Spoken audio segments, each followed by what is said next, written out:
Suicide Squad is directed and written by David Ayer and is based off the comic series of the same name. Now, the basic premise of this film is we have a secret government agency run by Amanda Waller, played brilliantly by the ever so talented Viola Davis. They have come to the conclusion, what if a force bigger than Superman had come to Earth? Who is going to protect the Earth and who is going to defend it without the risk of collateral damage? Hence the Suicide Squad, aka Task Force X. Task Force X comprises of the most insane, inhuman and just vile inmates that have been put in Arkham, in Bellerive by Batman. They want to assemble them, bring them out, create this task force. If they do complete the mission, they get time off their sentence. If they don't, you die. Simple as that. Now you got the likes of Deadshot, Harley Quinn, Killer Croc, El Diablo, Captain Boomerang, whilst being led by Captain Rick Flag from the secret government agency who answers to Amanda Waller. Now first off, there has been such a negative response to this film, and to be honest, it's quite disappointing at first, especially when you haven't seen the film. I only got to see the film on opening day.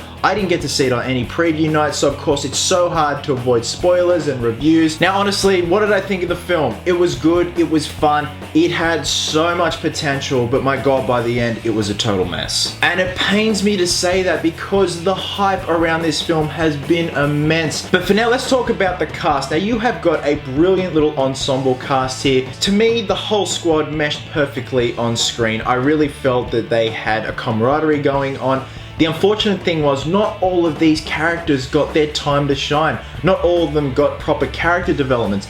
The only two that really got proper character developments was Deadshot and Harley Quinn. I'm happy to say that there was no sight of Will Smith in this film. He took a step back, he didn't steal the limelight from the rest of the cast, he blended in perfectly with them, and that was really refreshing to see, especially from Will Smith, because we all know what he's like. He's very over the top, he's out there, he wants to be in the limelight, but he took a step back, and it was good to see. Now, along with his full character development, we also get Margot Robbie, who plays Harley Quinn. To me, Margot Robbie was perfect for Harley Quinn. The only thing that I have a gripe with was her accent. It slips in and out of, you know, a regular Californian accent, Brooklyn, Californian, Brooklyn. You get used to it, but Margot Robbie looked like she had a lot of fun playing this character. Now, like I mentioned, some of the characters were seriously underdeveloped and wasted in this film, and one of them mostly was Killer Croc. I loved Adwale as Killer Croc. He looks so cool. That makeup is beautiful. I love the fact that David Ayer decided to go with practical makeup effects instead of CGI.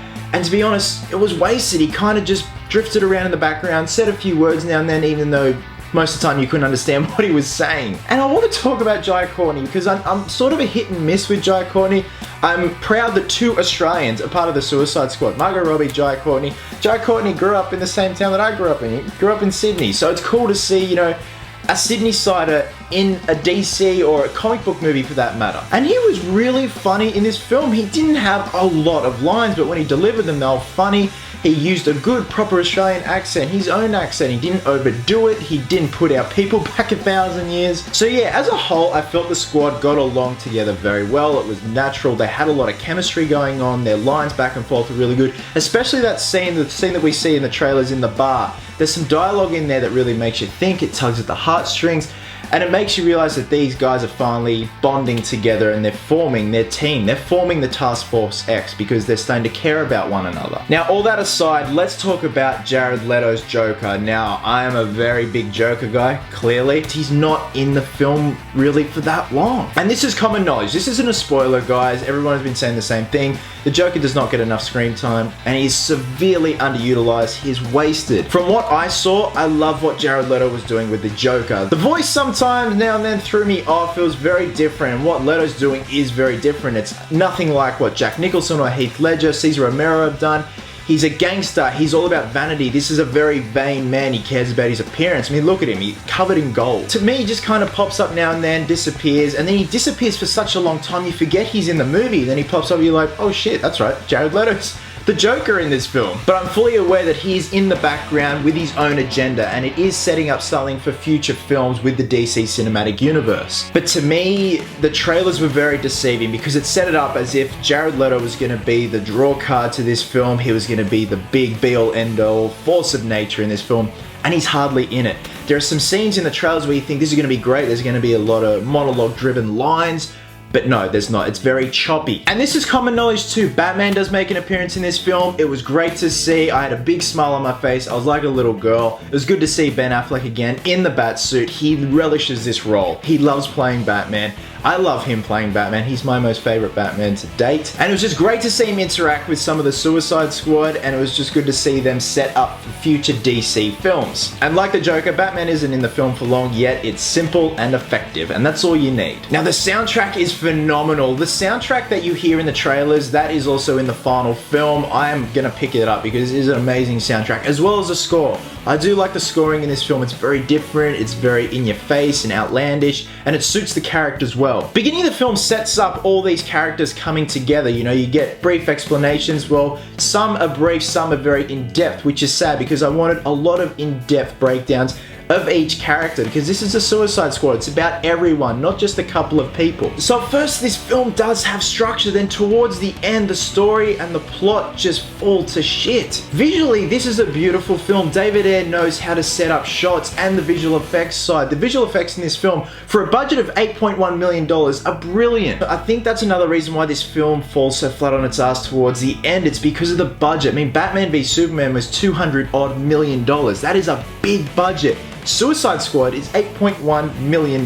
So I don't know if there was pressure from execs, David Ayer, I don't know what the story is, but towards the end of the film, it looks like there's been so much just yanked out of the final scenes. I'm hoping that there is a rated R extended cut Blu-ray, just like Dawn of Justice, that comes out, because it just seems like there is so much missing from this film. Now, once you see this film, you're gonna realize there is a lot of footage from the trailers that does not make it to the final cut. And I think those scenes could have been utilized so well, and it could have explained a lot. I wasn't really feeling the villain either. It pains me to say all this because I was so hyped for this film.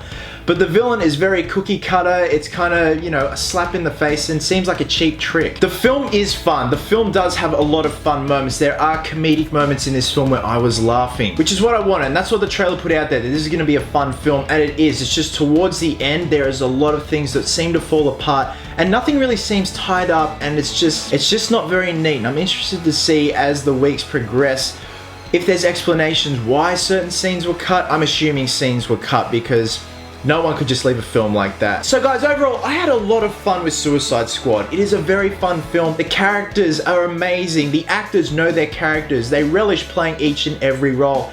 It's just sad that a lot of them are severely wasted and underutilized, and they don't have proper character development. I really hope that this small bump in the road for the DC Cinematic Universe is minute, and I just hope that they can expand so much more on these characters, because I invested in them. Even though there was hardly any character development for some of them, I invested in them. And that's because the actors are doing a great job. They love these characters, and that was good to see. Visually wise, it's beautiful. Soundtrack and score wise, it is amazing. It's good to see Will Smith not playing Will Smith. He does a great job as Deadshot. It was great to see Batman. I really hope to see so much more of Jared Leto's Joker. He's just so different, and it was good to see. The guy's daring to be different. He's wacky, he's kooky, he's completely nuts. Just story-wise and structure-wise, towards the end, it got very messy, and it sort of lost me, given the budget and just time constraints, and apparently there was a lot of tension on the set. So look guys, I understand things happen. The movie is a good time. You guys will have a lot of fun with it, especially with these characters. And with that, I'm gonna give Suicide Squad 3 geeks out of 5. So guys, if you have seen Suicide Squad, please drop a comment below and let me know your thoughts. Did it live up to the expectations? What did you think of the structure of the film? Do you think there are scenes missing? And are you hoping for an extended R-rated Blu-ray cut? And that's another thing, this film is PG-13, and that equates to M here in Australia, so there is mild violence, but it's very tamed down, and for Suicide Squad, you need violence. And that's not being morbid or anything, that's just unfortunately the way the Suicide Squad world works, or the DC world in general. You need violence for it to be effective. Now, a lot of you guys have been wondering about this thing here. Well, I will be doing a video next week on this. My good buddy Cameron, who sent me the flintlocks and the sword for my Pirate Batman cosplay, sent me this. So I'm actually going to be doing a Skype interview with him, and he's going to explain the history of the original prop and how he came about getting this thing. As always, thank you very much for your continuing support and watching, and until next time, geeks, please always remember, cosplayers do it best.